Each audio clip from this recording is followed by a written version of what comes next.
is a nice, friendly group. Lovely. Well, we're in a very good mood. We just had the highest poll numbers I've ever had. Ever.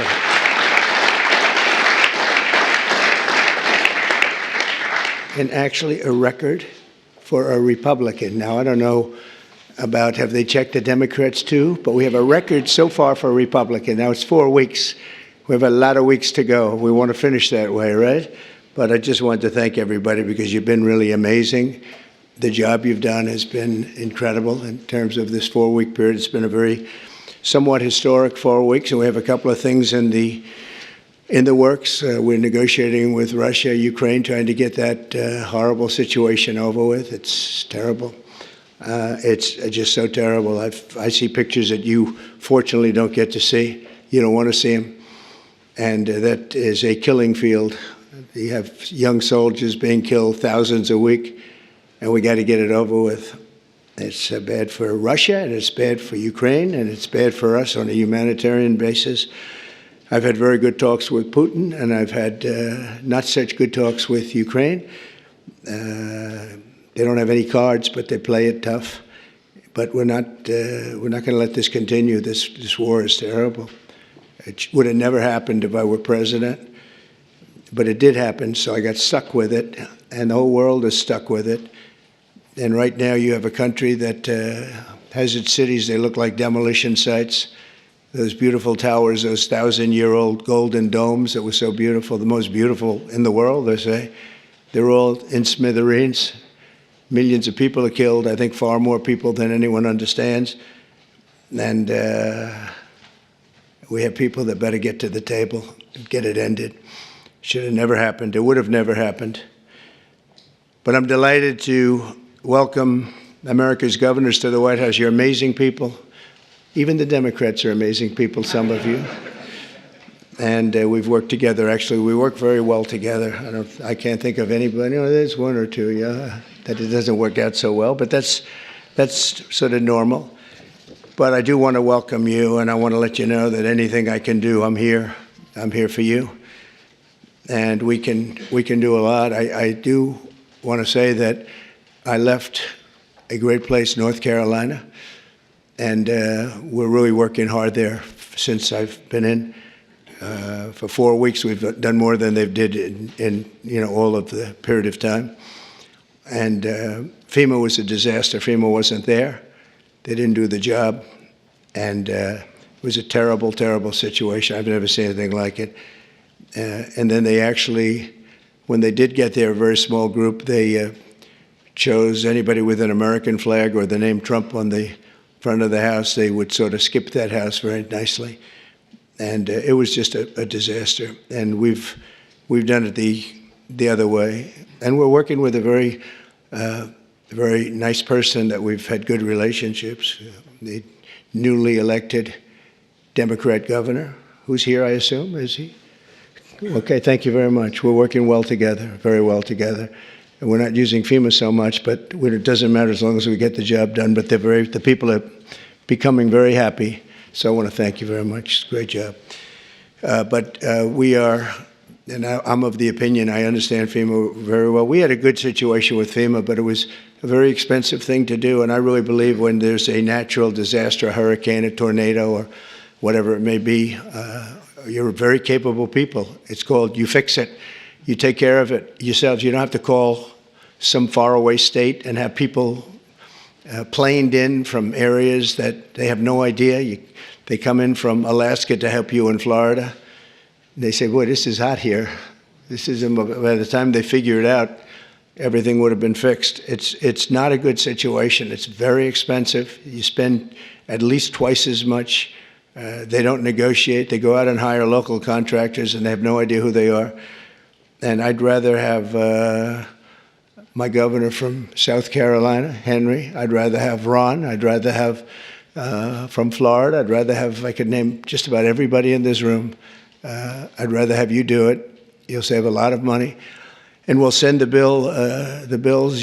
We'll pay, I think, far less. We have to have you have a little bit of skin in the game. Otherwise, those bills will be much higher than they're supposed to be. especially with a couple of you in this room who I know very well get bills that you wouldn't believe, record setters.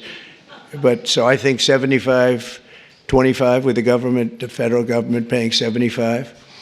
And we'll go right through to probably either go through Commerce, maybe go through Marco, because Marco's very good with money. I don't think I'm going to give him to the environmental gentleman, Lee Zeldin here, because Lee's going to say, what's this all about, huh? They gave me this too. You have found some big stuff, by the way, some big fraud. You have, as he said, this one's not even explainable. We're talking about billions of dollars, so great job, Lee.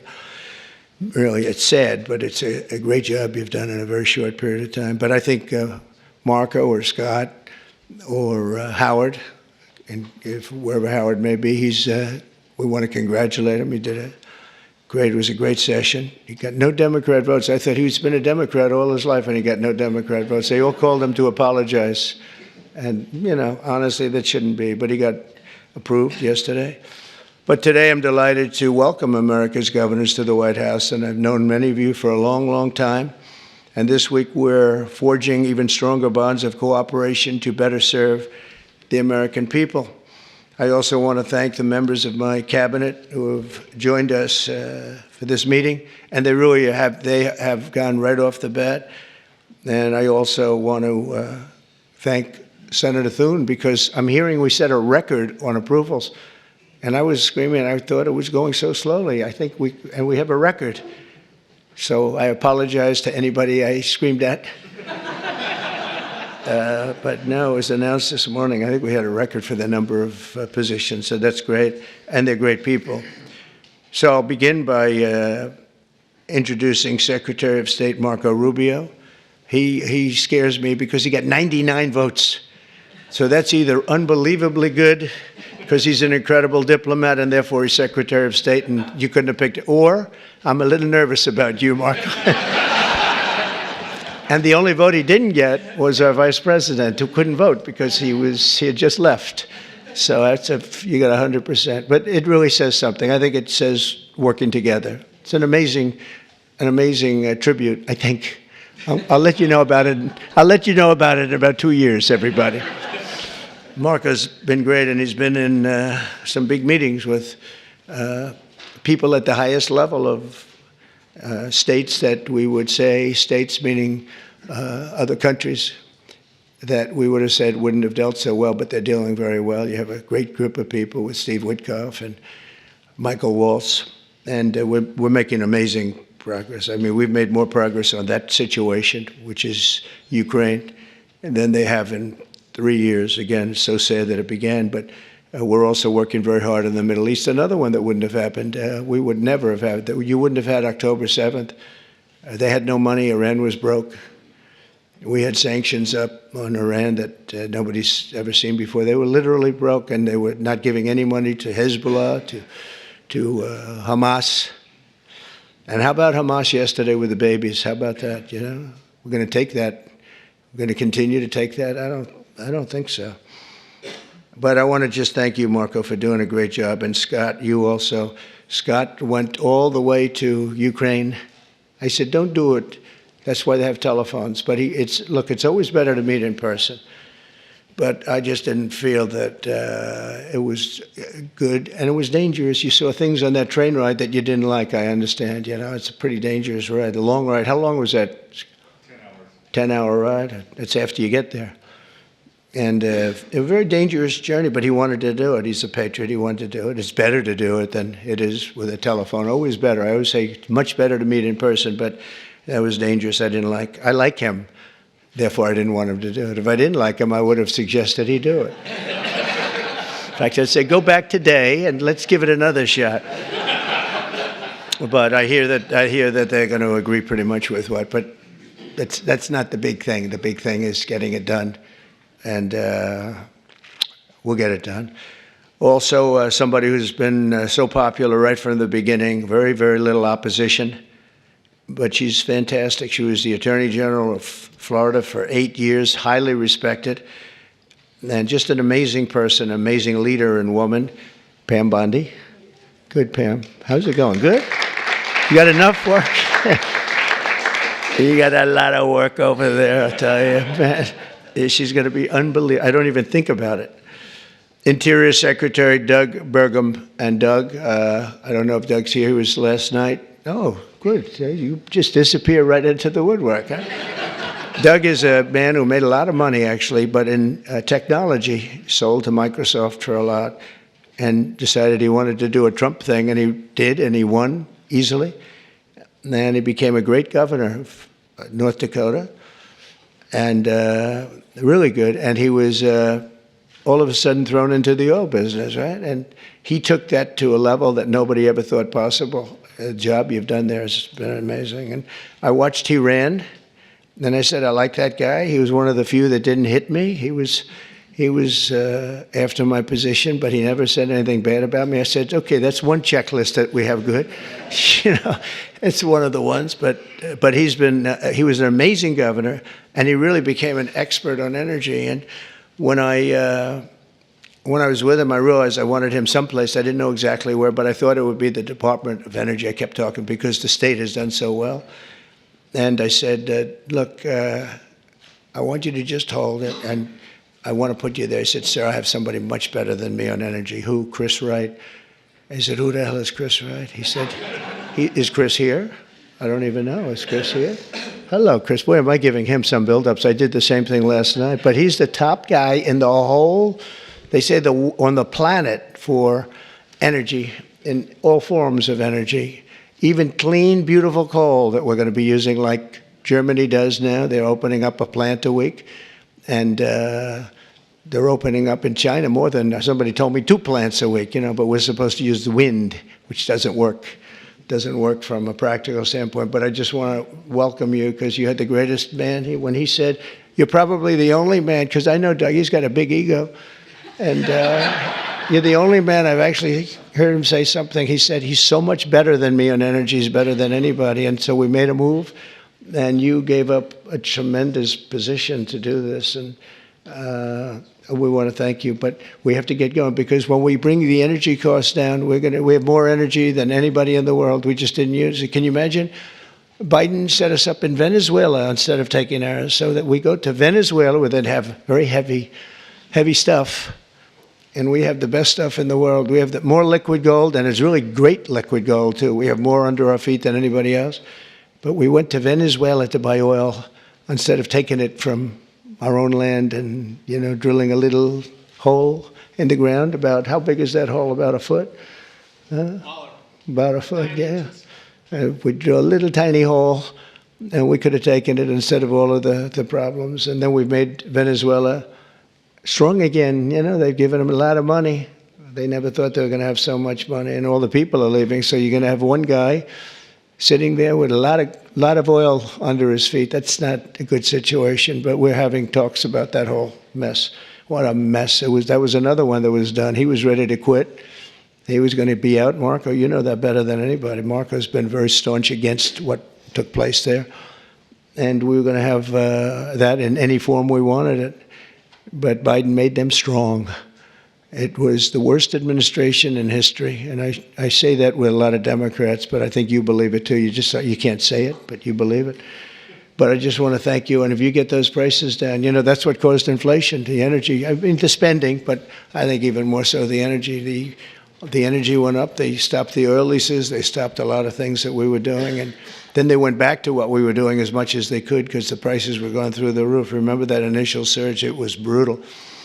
And they went back. They let any rig that we had up just drill. And they ended up doing similar numbers, but we wouldn't have been at those numbers. We would have been double or triple those numbers. Those were from years ago.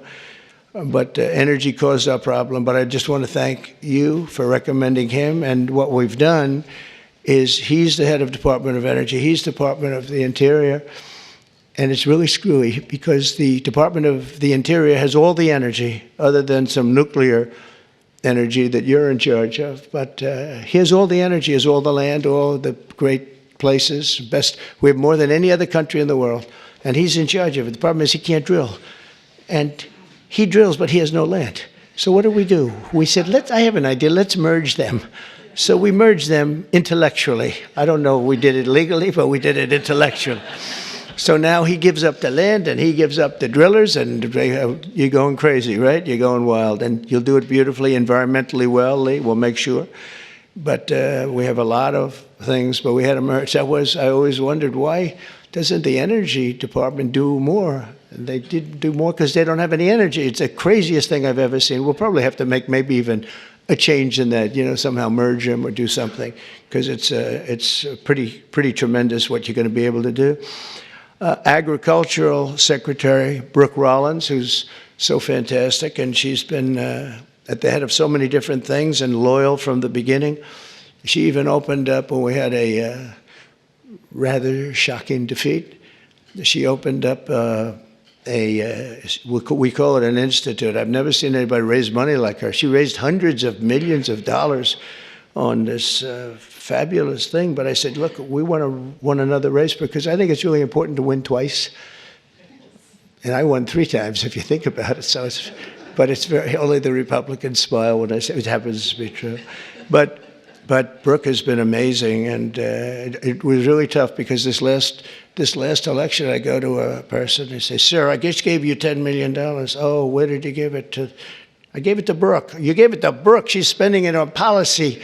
We don't have to worry about policy. We have to worry about getting elected, right?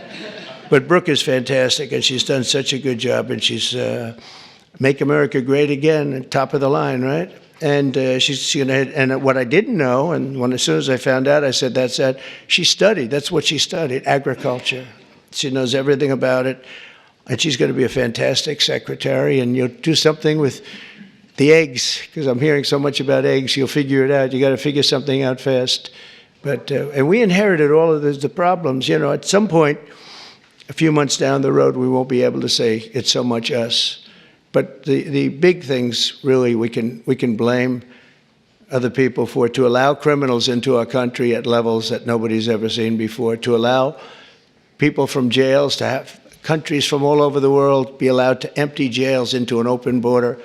They emptied jails and prisons, mental institutions, insane asylum, gang members, drug lords, drug people on drugs, people that are very sick. They allowed them to come into our country totally unchecked, unvetted. And right now we have a great gentleman, Tom Homan, who's doing an unbelievable job, and Christine Ohm. They're doing a great job, but it's something we should have never had to be done. And you see the levels of crime that these are serious. They make our criminals look nice, I'll tell you. That's the only thing we get out of it. Our criminals are very nice people by comparison. These are seriously tough people. The various gangs, whether it's MS-13 or the Venezuelan gangs, they're as tough as, nobody's ever seen toughness like this. Secretary of Health and Human Services, nobody knows this particular gentleman. He sailed right through. I thought he'd get a lot of, I said, well, he's going to get a lot of Democrat votes, Ron. I said, he's going to be an easy one, right? I told Ron DeSantis, I said, this one's going to be so easy. He's going to get all those Democrat votes. I don't know. You thank goodness for the Republicans, right? Robert F. Kennedy Jr. And where is Bobby? Where is Bobby? So congratulations. Was that as easy as you thought? Just quit. Well, in the end, they all voted for him. He did pretty well. You got through. But, we have one stat that I quote, the autism stat. And you hear different numbers, but it's thousands. They say between 10 and 20,000. So if you go back 15 years ago, we had like nobody. It was 1 in 20,000. Now we have 1 in 34. Is that right? 34. So 34 or 36 kids have autism. And if you go back, I guess 18 years, that whenever that was done, it was 1 in 20,000. So we got from 20,000 to 34, 36. That's unbelievable. So there's something wrong. There's something wrong. We've done something wrong. There's something, you're going to figure it out. Maybe it's a spray that we spray all over the place that nobody else does. Other countries don't. The Pennsylvania Dutch, they don't do anything, and they're amazingly healthy. And he understands. He's working with Dr. Oz, who's a really smart guy. I know him very well. And those two guys are going to figure out, and they're also going to figure out why in the United States we pay $1,300 for a drug, one that we were talking about, and in London they pay, literally they pay $200, even less. $88 I heard in one case yesterday. They pay $88, we pay $1,300 for the exact same drug from the exact same factory, from the same plant where it's made. We've got to figure that out. So I hope you focus really a lot on the cost too, because Americans are being screwed, and it's no good. They're not going to put up with it. Secretary of Housing and Urban Development, another one I know very well. He's going to be fantastic, Scott Turner. So Scott, congratulations. Man, oh man, you are something. He got up and we had a great meeting yesterday, right? He got up and spoke. He's a good speaker, that one. And everybody loves you. Everybody knows you. Great guy. You're going to do fantastically. Well, you got a good recommendation from Ben Carson. Once Ben Carson recommended you, I said, all right, that's okay. We love Ben Carson. Nobody like Ben. Secretary of Energy, I introduced, Chris Wright, and Secretary of Veterans Affairs, Doug Collins. I know Doug so well. Oh, where's Doug? Where's Doug? That voice during the Mueller hearings, that beautiful voice. Do you know, remember the catastrophe that every Democrat remembers this, when Mueller went to testify? This was not a good situation. That's where it all ended, Pam, when he didn't know anything about anything. And Doug said, you don't know what we're talking about, do you? No. This was not a good day for them, but it was a good day for justice, I can tell you that, for fair justice. EPA Administrator Lee Zeldin, he ran for governor of New York. In theory, you have no chance, but actually, he almost won. It was a fantastic run, amazing run.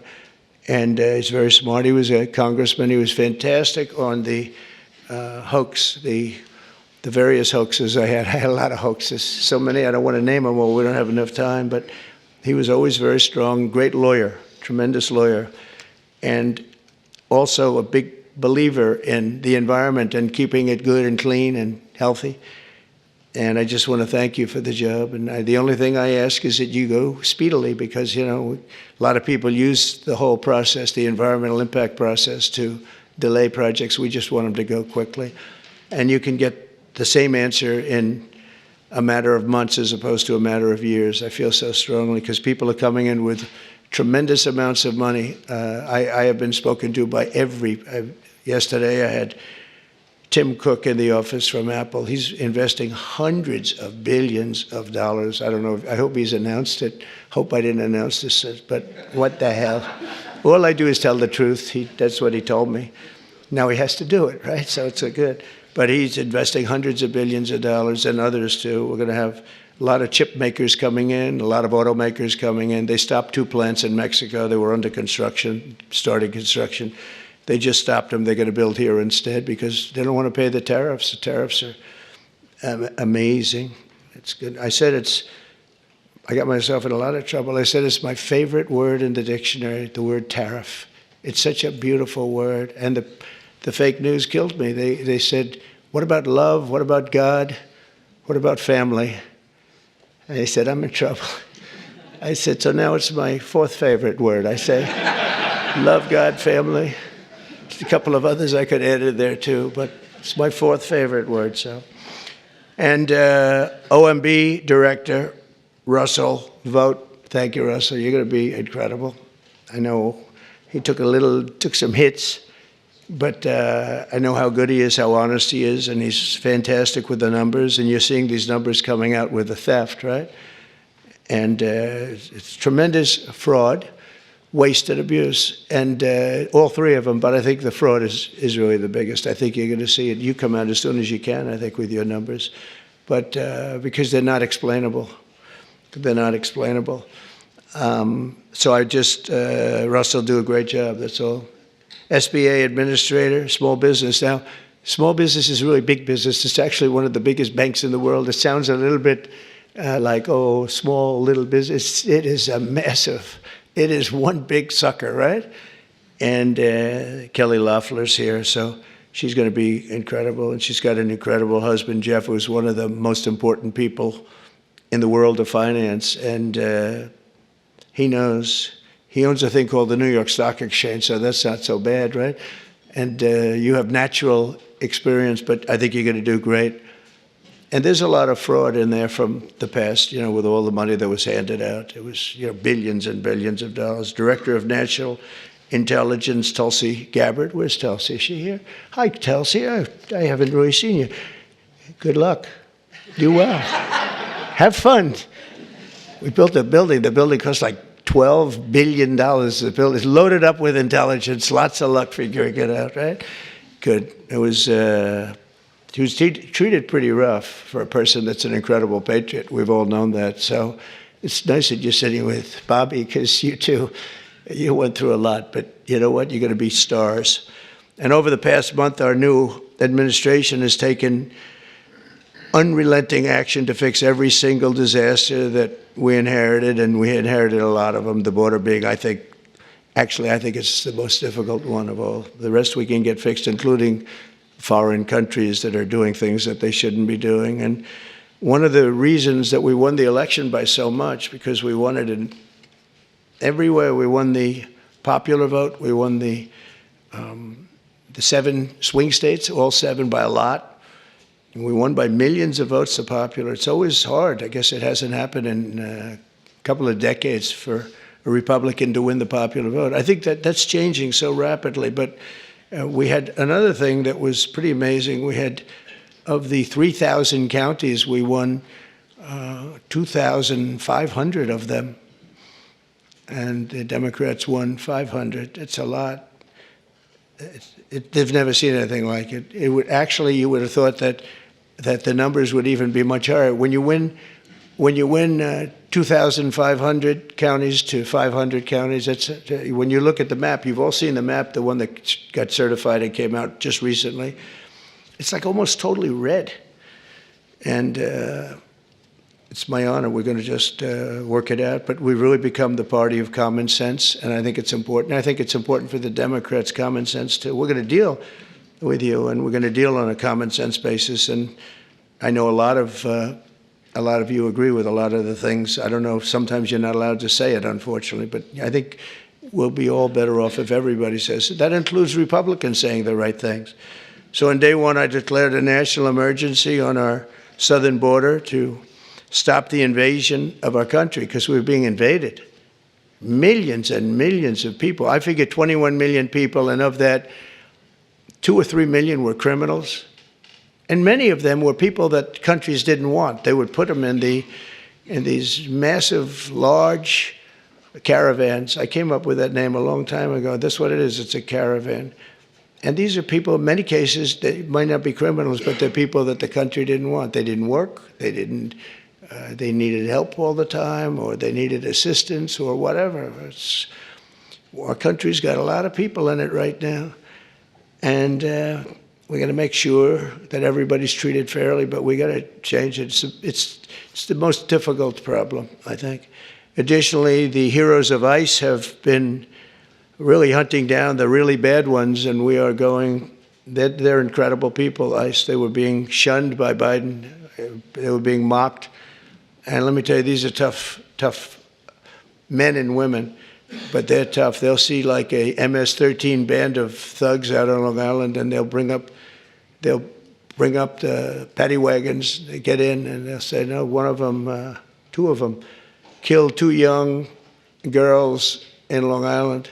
For some reason, they like Long Island. MS-13 loves Long Island. I don't know what that's all about. But 2 young girls walking to school, 16 years old. In the morning, they were accosted by a group of MS-13 thugs, and they don't use guns as much. They use knives. They like using knives, and they cut them into pieces, and left them, and killed them, cut them up into pieces, little pieces. And they used knives because it's more painful. And ICE went in. They have no fear of these guys. They went in and they just knocked the hell out of them. And they'll go into a pack. They call it a pack, not like a political pack.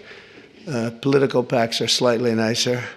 but a pack of these MS-13 people or Tren de Aragua people from Venezuela, and they'll just walk in. It's all you'll see is fists going for 5 minutes, and then you'll see these guys walk out, and they got them between their legs, and they're bringing them, getting them the hell out of the country. These are rough people that we have to deal with. But ICE is incredible. Border Patrol is incredible. Law enforcement, the people in law enforcement, we make their job so difficult by allowing people like this into our country. We just shouldn't do it. So I've just designated the group from Venezuela, Tren de Aragua, as a foreign terrorist organization. I mean, in Colorado, they went in, and other places, they literally take over. They're like me. They're in the real estate business. They take over real estate. And they literally take it over. They just claim it. And they tell tenants to get the hell out if you don't get out. They had one case where a guy called the cops, and they went in, "You call the cops?" "Yes." And they cut off his fingers. He says, "You don't call them anymore. You cut off the other fingers on your other hand." These are not nice people. But federal, state, and local cooperation has to be the backbone of border security. So I hope, as governors, I know all the Republicans are very much in tune with Tom Homan and Christie and everybody, but I hope everybody, because ultimately you want to get the criminals out of your state. And we're focusing on the really bad ones. We have 11,088 people that we know of that are murderers, that are actually murderers. And I can't imagine anybody wanting them in their state, whether you're a Republican or whether you're a Democrat or whatever you may be. I mean, we have many of them murdered more than one person, some murdered more than 5 people, and they're in our country. They let them out of jails. These were convicted people, and they let them out of jails because it's very expensive to have somebody in jail for a lifetime or whatever it might be. And they brought them in here. The American people expect every city and state to fully honor ICE detainer requests, and we hope they can, and to ensure the safe transfer of criminal aliens into federal custody for immediate removal from our country. You know, many of the countries said, we're not ever going to let them back. Under the Biden administration, I remember it's Venezuela, he's a tough guy, and others, they said, we're not letting them back. They're out of here, and you'll never bring them back. They're not coming into this country. And Biden said, oh, we can't bring them back. They won't take them. Well, we took them. And every single country now, you saw it with Colombia, you saw it with Venezuela. In fact, they actually offered to send planes to pick them up, and they'll pick them up so that we don't have to go through the expense of sending a plane. Is that correct, Marco? Even Marco couldn't believe that one. But they literally are sending planes to pick up these people. And they're rough people, and they're picking them up, and they're putting them in the planes. There's no excuse for any state attempting to aid and abet dangerous criminals, killers, drug dealers, really bad people who are violating federal law and violating the law by being in our country. To combat inflation, I declared a national energy emergency, and we had to do that. One of the things we've done is by doing that, we can go very quickly. You know, a lot of companies are coming in, but they need tremendous electricity, amounts of electricity. Who would have thought, Doug, right? But they need more electricity for AI than we have right now in the country. In other words, we have electricity now for the whole country. They need that just for that one industry. So they're coming in with, and we're going to be leading. We're now leading on that. We've really opened it up, and I hope it's good. But we opened it up, and we're leading China by a lot. But China's giving them tremendous electricity because they do whatever they want to do. But we're working with Lee. And I've told these people they're going to spend hundreds of billions, trillions of dollars, actually. So I need double the energy that we have right now, and even more than that, from what I'm understanding, which is hard to believe. In other words, take every car, everything, every building. We need, whatever it is, 100% of the energy. We need that amount just to be in the #1 position. And we need really more than that to really dominate, which I think we'll be dominating. But I told them, and they can't believe it. I said, we're going to get you quick approvals, and you're going to build your own electric plants so that you're going to create your own electricity when you build your plant, which will be massive. These are massive plants. But when you build your plant, we're going to let them build an electric generating plant where they build like a utility. In other words, instead of using Con Edison, like we have in New York, hello, Governor, nice to see you back there. And we do have Con Edison, and they don't do a bad job, actually. But, they could be a little cheaper with the price, perhaps, but they don't do bad. But we build our own utility. They can have their own utility. If they have any extra, they can put it onto the grid. But this way, they're not subject to a bad grid or a dangerous grid or a grid that gets taken out by bombs or war or anything else. So they actually couldn't believe it. They said, "You think you could get that approved?" "Yeah, I'll get that approved very quickly." They couldn't believe it, and they're so happy. And they're going to do some in Virginia, some big ones. But we're going to go, and this way, it's really a self-service. They just have this massive building with a large electric generating facility that'll be powered by natural gas, mostly. Some will use coal, some will use nuclear, clean coal. I only say clean coal, but some will use nuclear. They have their right to do it. None will use wind, because wind doesn't work. It's just terrible how an environmental person can like wind. It kills the birds. It's very expensive. It's 7, 8 times more expensive than other forms of energy. Every wind turbine in the country that goes up needs massive subsidies. It's really the only energy that needs subsidy, essentially. The solar's doing okay. So it's the only one. But to combat inflation, I declared that national energy emergency, and we're going to unleash the liquid gold under our feet to bring the prices way down. That's going to happen. And again, we're going to have a big part of that's going to be natural gas, which is very, very clean, and clean coal. We're going to do as many forms of energy as we can. And it's going to be something I think everybody knows, and you're going to call me or anybody else if you have difficulty or problems, but you're going to have levels of business being brought to this country that you've never seen before. The tariffs are bringing them more than anything else. The country's bringing them, but the tariffs are bringing them. They hadn't been here, and we're creating tremendous tax incentives. But the biggest incentive is they don't want to pay 100% tariff or 200% or whatever it may be. And as you know, we're going to be announcing tariffs on cars from foreign countries of 25%. That'll be done in probably April 2nd. I was going to do it April 1st, but I said, I don't like that date. It's going to cost a lot of money to wait one day. You know, I don't know. What do I do there, Pam? Maybe should I do it just April 1st? It costs a lot of money, that extra day, Marco. You figure what that costs. Let's do it April 2nd, right? I just don't want to take the abuse. We created the new Department of Government Efficiency, which you may have heard about, DOGE, which is now waging war on government waste, fraud, and abuse. And we've begun the largest deregulation of industries and other things. It's proper deregulation that has ever done. I lead the way on my first 4 years. We did more deregulation than any other president in history. And I brought a little list along that I thought I'd just read. Some of the places, when you mentioned DOGE, some of the places that this money has gone. And these are the ones that I feel I can read. There are some that are so nasty and dirty and horrible that I don't want to really read them, because I assume they have television on. I have a guarantee they do. I let the press in today because we have nothing to hide, right? It's much better. They said, "Do you want to let the press in?" I said, "Why not? You think Biden would do that?" I don't think so.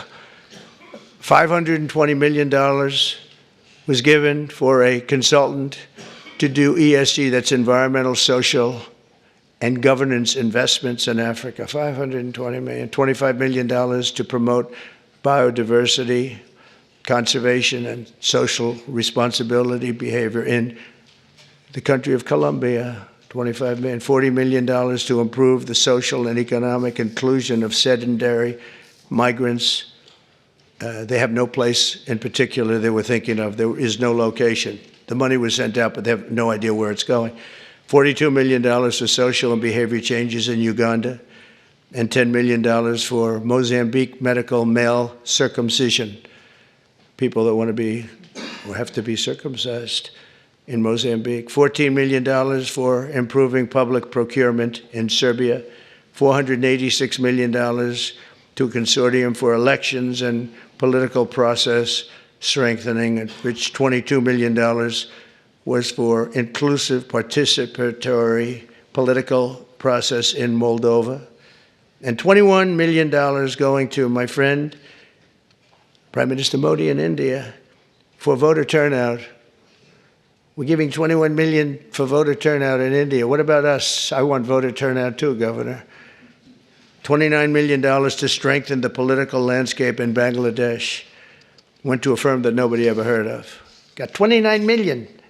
They got a check. Can you imagine you have a little firm, you get 10,000 here, 10,000 there.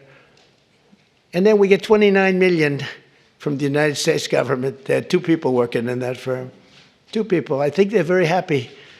They're very rich. They'll be on the cover of a very good business magazine pretty soon for being great scammers. $20 million for fiscal federalism and $19 million for biodiversity in Nepal, and $47 million also for improving learning outcomes in Asia. Asia got a lot of money. $50 million plus another $50 million for condoms for Hamas. They gave $50 million, and it worked out so well, they gave another $50 million a little bit later. Condoms, $100 million for Hamas. And we're also uncovering outrageous incompetence and fraud in the Social Security, and I read this last night, so Governor, you're going to be bored hearing this, but you know, you never get bored because it's not possible to even believe it.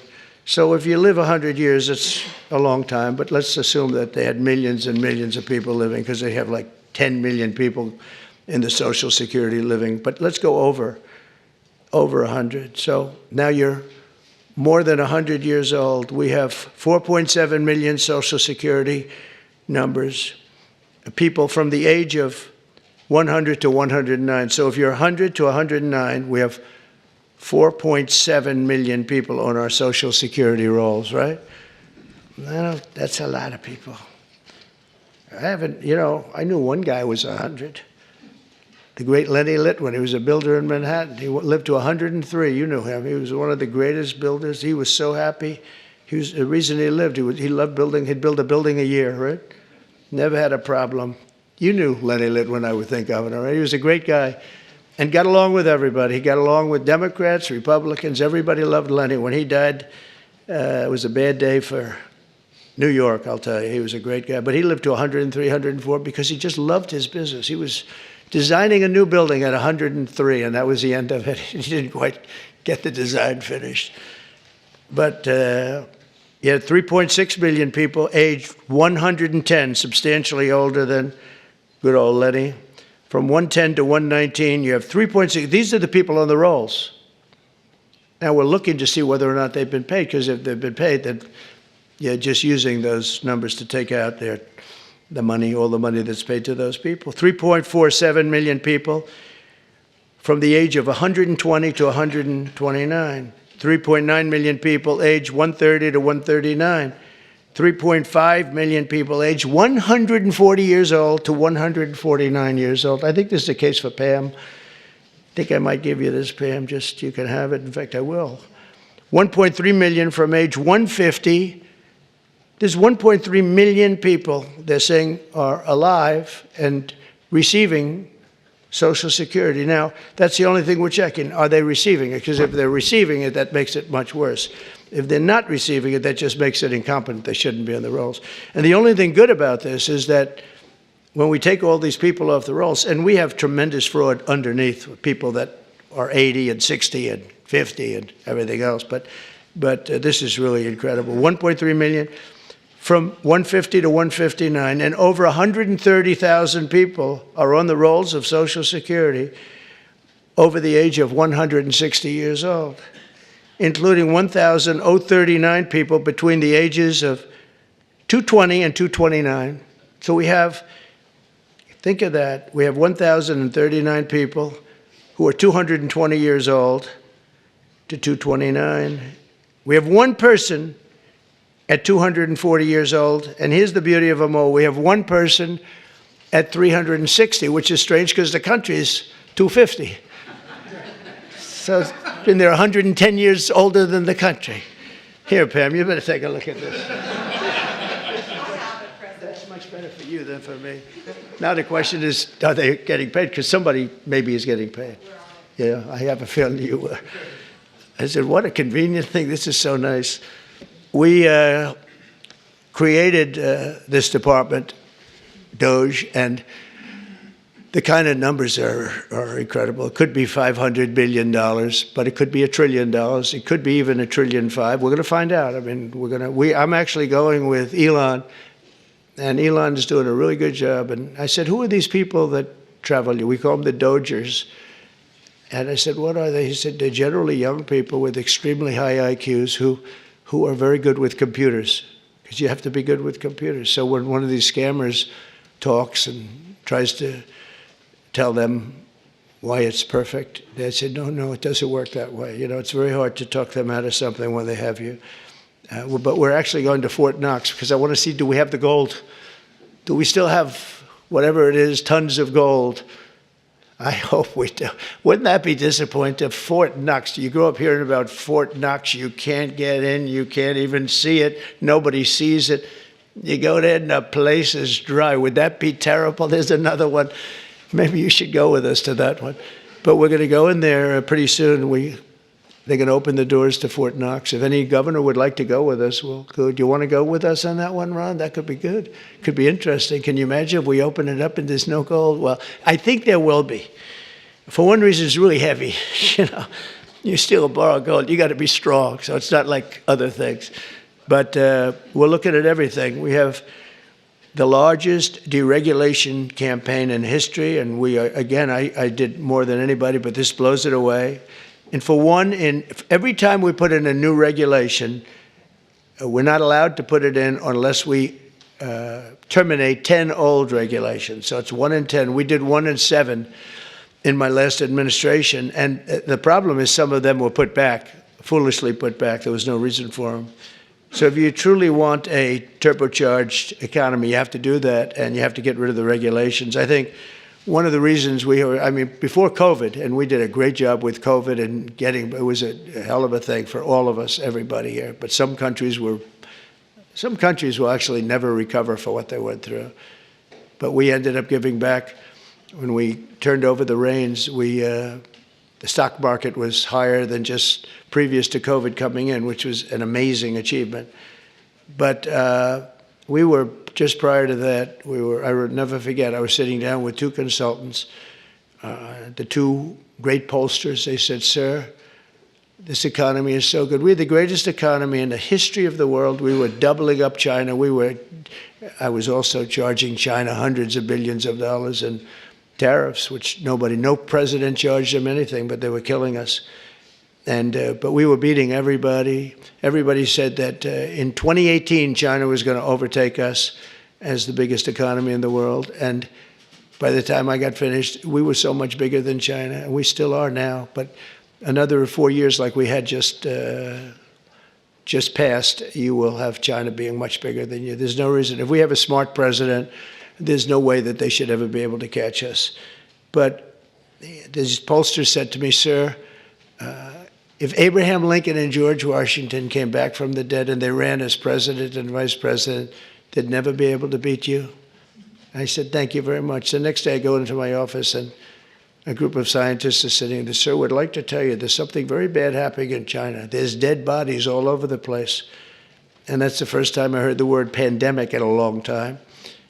And that's where it started. And you know where they were? All around the Wuhan lab. That's why from day one, I was saying they had little slits like this. You saw them from the air, from space. And they were just little slits, but they were body bags. They were black body bags all over, so many. And that's where it came from. One other thing, just before we leave, I think you should do this. For my safety and security and for the good of our nation, you should do it anyway, regardless, even if it costs 10 times more, but it actually costs you just a tiny fraction.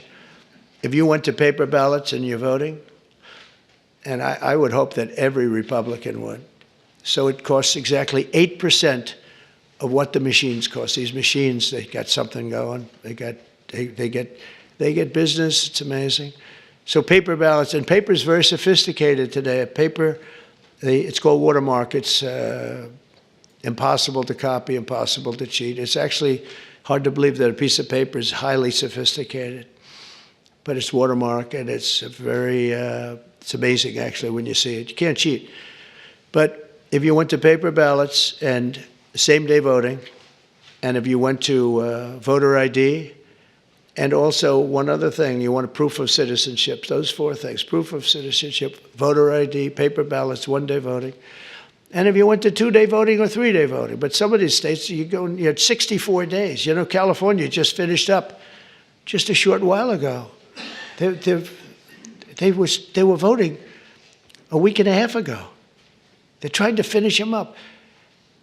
And other states, too. They were weeks after the election. I mean, if that were a close election, you'd have to wait for weeks and weeks and weeks. You got finished fast, Brian. Thank you for your help. We did very well in Georgia. That was very nice. But some of these states, if you had a close election, you wouldn't know who won. And then, you know, once that happens, then you really never know who won. But you would save tens of millions of dollars, forgetting about right, wrong, and security, safety, our country, our Constitution, and all of these. Number one, you'd have a much safer election. Number two, everybody, you'd know the results of your election by 10 o'clock. Everybody, it's a beautiful system. It's boxes of 5,000, boom, boom. And you can go and examine each box. It's so simple and so good. I did ask Elon, because he knows more about computers than anybody I know. I said, what do you think of the voting system? He said, computers are not meant for voting. It's just not it's too many transactions taking place too quickly.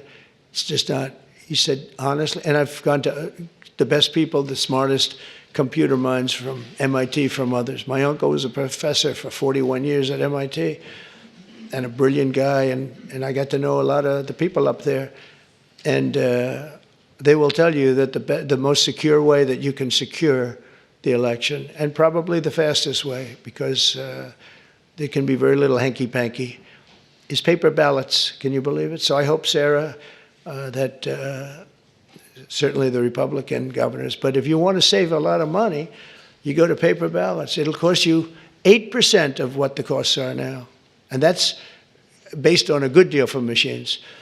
And then when you go through the days and weeks and months of waiting, France had mail-in ballots. Anytime you have mail-in ballots, you're going to have fraud, without question.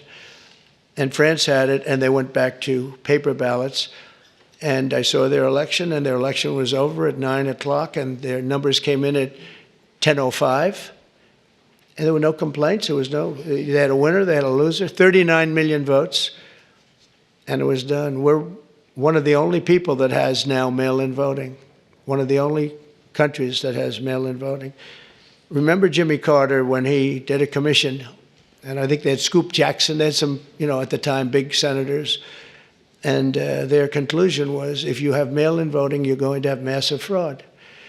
And we had it in New York with the congressional race. Remember the congressional race? It took them forever like 6 months later, they declared, who was it, Jerry Nadler or somebody?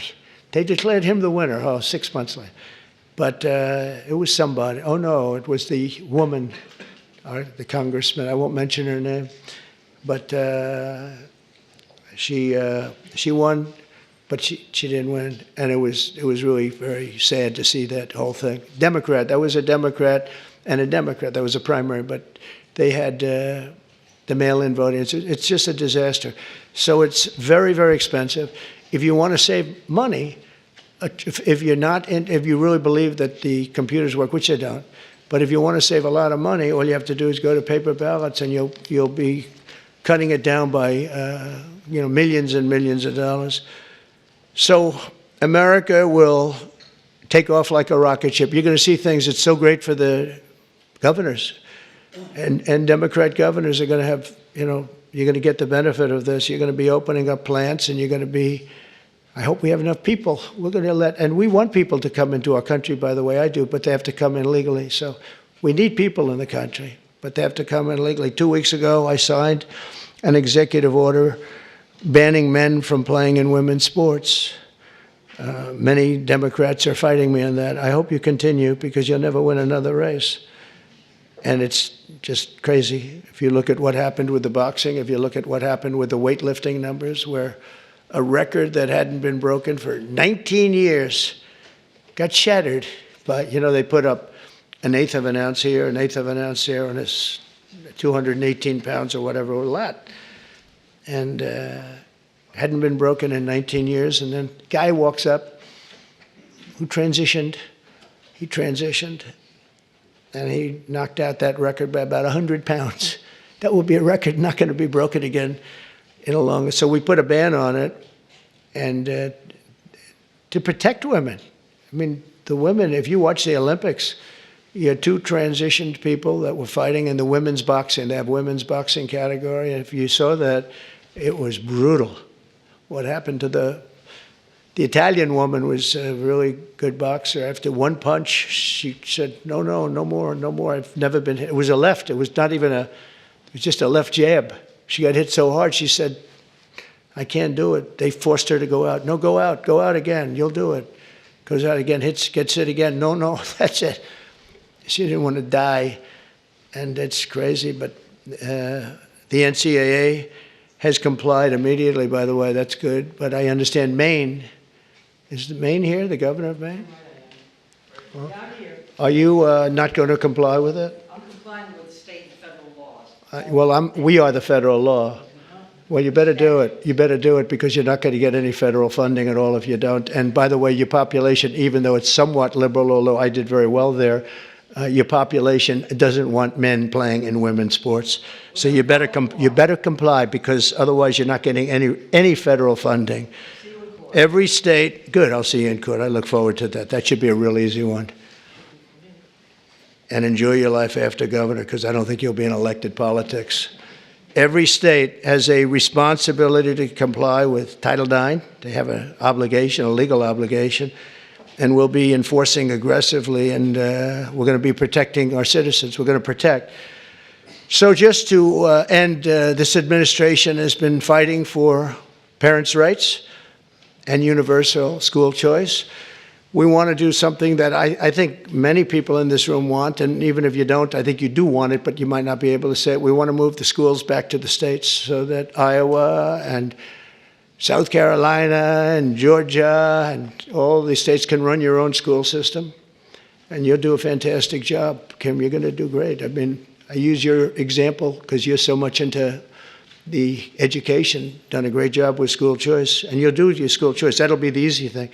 But we want to get it back, take it away. So just some stats. So at last, it's usually we're 38, 39, or 40 out of 40. They take the 40, I guess, biggest, most important, whatever it might be, but 40 countries. And we were 38, 39, and congratulations, but 2 months ago, 3 months ago, we hit number 40. So we were last in terms of education in the world. And we were first in another category, though. We were first in cost per pupil. So we spend much more. And by the way, second wasn't even close. So you have Norway, Sweden, Denmark, Finland, China. So there goes the big country theory, right? They have 1.4. They're rated number 5. That's a little bit scary, isn't it? But they're all rated well, spend much less per pupil than we do. We spend the most per pupil and we're rated less. Think of that. Can anything be worse than that, Sarah? Huh? So what happens is we are going to make a very strong push on closing up the Department of Education. We'll have one person sitting there just to make sure that they're teaching English, reading, writing, and arithmetic, okay? Just, that's all. The rest of it is up to the governors. We have great governors, really smart people. Brian, I think you'd love to have it in Georgia because you could do a great job. And you're being told, Ron would love, Ron sitting there saying, oh, give me the education. You're being told by people in Washington that don't know much about your state and maybe don't like your state, maybe don't like you, maybe don't like your pupils, about what they should be doing. And I'll tell you what, we will compete. Many of our states, I figure 35 of them, we're going to have 35 great ones. We're going to have 5 that are okay. Then we'll have another 5 that are blah. And then we're going to have 4 or 5 not so good. But in a place like New York, we could take it as an example, Westchester County. You go Westchester, Suffolk, you go out on Long Island, you do upstate New York. You break it up into quadrants, Manhattan. But I think you could do a great job. I think the states will do a fantastic job. And we send the money directly to the states. And we're not looking even for the cuts, but you'll spend a lot less money. You're going to spend a lot less money. As somebody that spent a lot of time in Washington over the last number of years, it seems like every building is a Department of Education. But I'm saying, what do these people do? What do they do?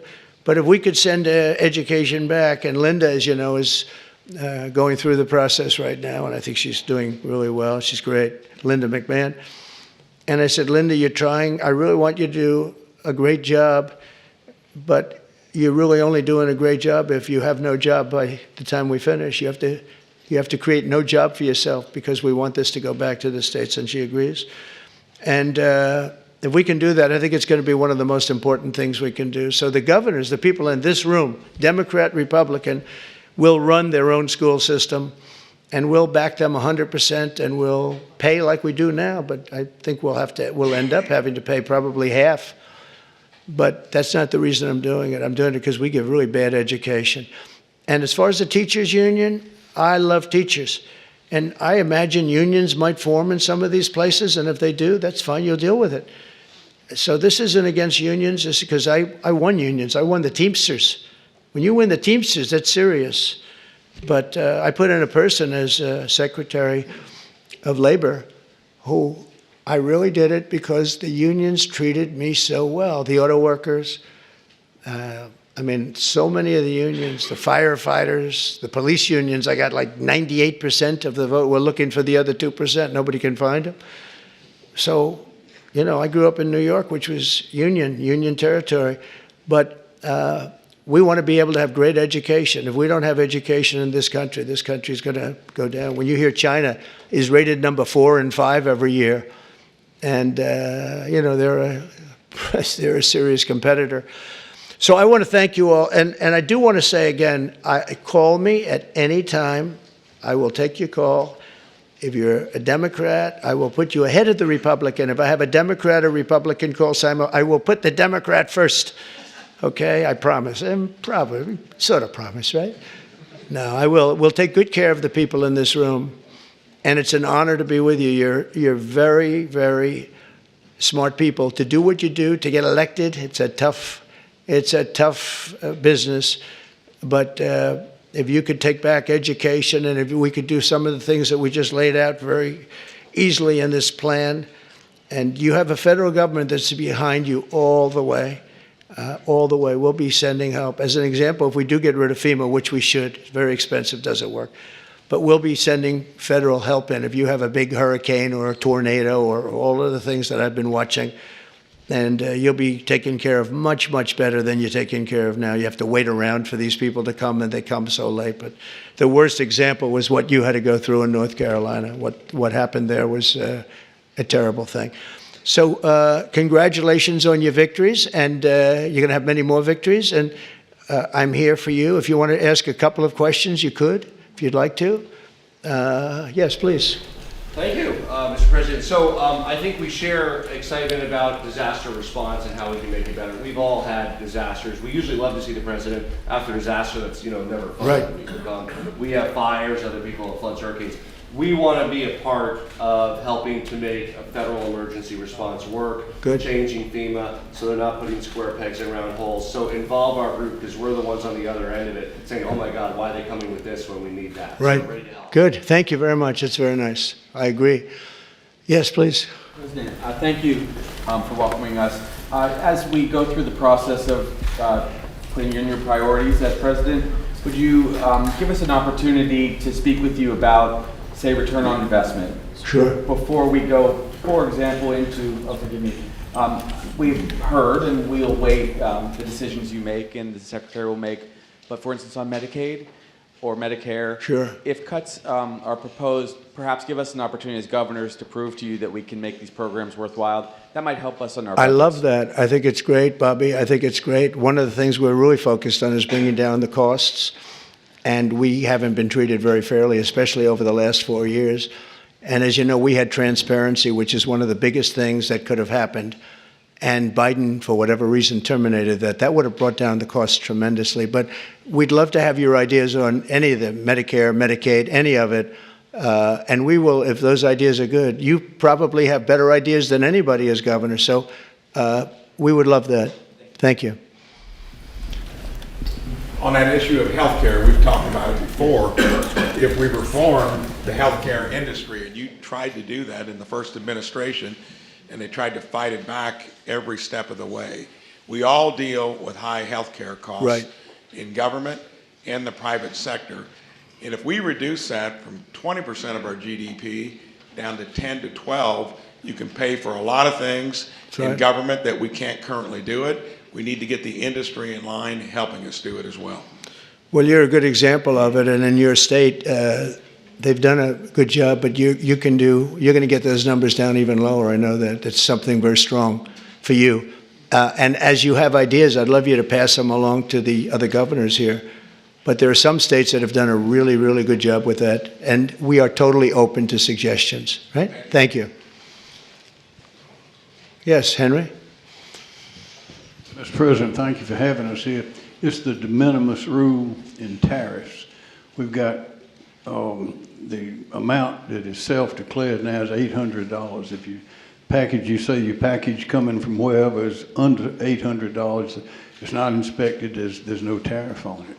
Problem is there are a lot of things coming in that are over that. That's right, and we're not doing that anymore. And also there's fentanyl coming in, I think, to all of these states. That's a real problem, and I think that everyone is sharing that.